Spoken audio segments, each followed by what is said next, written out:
আম্পায়ারের শেষ বাঁশি বাজার সাথে সাথেই বাংলাদেশ দলের খেলোয়াড়দের আনন্দ উল্লাসে ভরে উঠল পুরো মাঠ। ডাগআউট থেকে ছুটে আসলেন কোচরাও। ওমানের মাস্কটে যুব এশিয়া কাপ হকিতে থাইল্যান্ডকে 7-2 গোলে হারিয়ে বাংলাদেশের অনূর্ধ্ব 21 দল প্রথমবারের মতো যুব বিশ্বকাপের টিকিট পেয়েছে। এটি বাংলাদেশের হকির ইতিহাসে এক ঐতিহাসিক সাফল্য। আগামী বছর ভারতে অনুষ্ঠিতব্য যুব বিশ্বকাপে এশিয়া অঞ্চল থেকে 7টি দল অংশ নিবে। স্বাগতিক ভারত সরাসরি খেলবে, বাকি 6 দল চলমান জুনিয়র এশিয়া কাপ থেকে বাছাই হবে। বাংলাদেশ বি গ্রুপের তৃতীয় স্থান অর্জন করে এদিন গ্রুপের চতুর্থ দল থাইল্যান্ডের মুখোমুখি হয় পঞ্চম ষষ্ঠ স্থান নির্ধারণী ম্যাচে।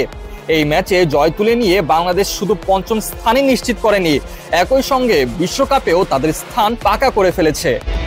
থাইল্যান্ডের বিপক্ষে জাতীয় বা যুব দলের কোনো পর্যায়ে বাংলাদেশের হারের রেকর্ড নেই।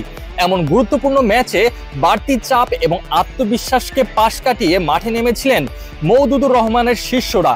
অন্তত স্বাভাবিক ও গোছালো খেলার মাধ্যমে কাঙ্ক্ষিত জয় ছিনিয়ে এনেছিলেন তারা। ম্যাচের শুরুতেই বাংলাদেশের গোলের যাত্রা শুরু হয়। তৃতীয় মিনিটে প্রথম গোল করেন খেলোয়াড়রা। এর মাত্র 3 মিনিট পর পেনাল্টি কর্নার থেকে ব্যবধান দ্বিগুণ করেন আমিরুল ইসলাম।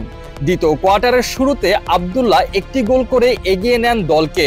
যদিও দ্বিতীয় কোয়ার্টারের শেষ মুহূর্তে থাইল্যান্ড 1 গোল দিয়ে ম্যাচে ফেরার ইঙ্গিত দেয়। তৃতীয় কোয়ার্টারে মোহাম্মদ হাসান রিভার্স হিটে দলের লিড 4-1 করেন। খান গোল করে ব্যবধান বাড়িয়ে করেন 5-1। এই কোয়ার্টারে জয় একটি গোল করে বাংলাদেশের জয়ের পথ আরো মসৃণ করেন। চতুর্থ কোয়ার্টারে আব্দুল্লাহ নিজের দ্বিতীয় গোলটি করলে স্কোর লাইন দাঁড়ায় 7-1। শেষের দিকে থাইল্যান্ড একটি গোল করলেও ম্যাচ শেষ হয় 7-2 ব্যবধানে। টুর্নামেন্টের শুরু থেকেই বাংলাদেশ বিশ্বকাপের স্বপ্নটিকে বাঁচিয়ে রেখেছিল অসাধারণ পারফরমেন্সের মাধ্যমে। প্রথম ম্যাচে স্বাগতিক ওমানকে 3-1 গোলে হারিয়ে দারুণ শুরু করেছিল লাল সবুজের প্রতিনিধিরা। পরের ম্যাচে হকির শক্তিশালী দল পাকিস্তানের কাছে 6-0 গোলে হারলেও গ্রুপের তৃতীয় ম্যাচে মালয়েশিয়ার বিপক্ষে ড্র করে ঘুরে দাঁড়ায়। গ্রুপ পর্বের শেষ ম্যাচে চীনের বিপক্ষে নাটকীয় ড্র করে গ্রুপের তৃতীয় স্থান নিশ্চিত করে বাংলাদেশ। এর ফলে সমীকরণ দাঁড়ায় থাইল্যান্ডকে হারালেই নিশ্চিত হবে বিশ্বকাপ।